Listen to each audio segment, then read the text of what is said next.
আসসালামু আলাইকুম। আমরা জানি নো অর্থ হচ্ছে জানা, তাই কেউ জানে কোনো কিছু করতে হবে অর্থে আমরা নো হোয়াট টু দিয়ে বাক্য তৈরি করতে পারি।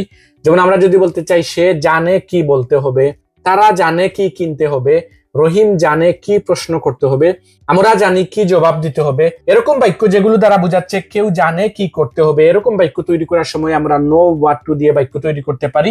তাহলে আমি কিছু উদাহরণ বলি এবং সেগুলো ট্রান্সলেশন করি। আমরা জানি কি জবাব দিতে হবে, we know what to answer.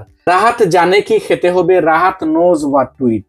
আমরা জানি কি বলতে হবে, we know what to say. তারা জানে কি বিক্রি করতে হবে, they know what to sell. আমি জানি কি রান্না করতে হবে, I know what to cook. আমার মা জানেন কি লিখতে হবে, my mother knows what to write. সে জানে কি প্রশ্ন করতে হবে, he knows what to ask. আমরা জানি কি প্রমাণ করতে হবে, we know what to prove.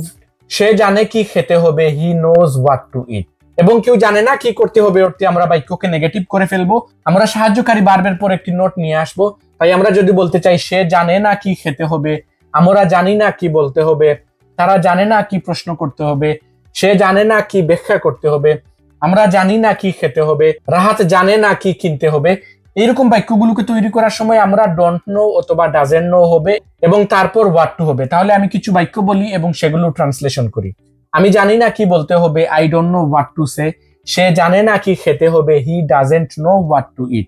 Rahima জানে না কি প্রমাণ করতে হবে, Rahima doesn't know what to prove. তারা জানে না কি পরিবর্তন করতে হবে, they don't know what to change.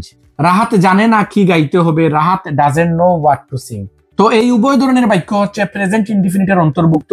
সেজন্য আমরা যখনই subject third person singular number হয়েছে আমরা ভার্বের সাথে এস বাই এস যুক্ত করেছি অথবা ডু এর সাথে এস বাই এস যুক্ত করে ডাজ করেছি।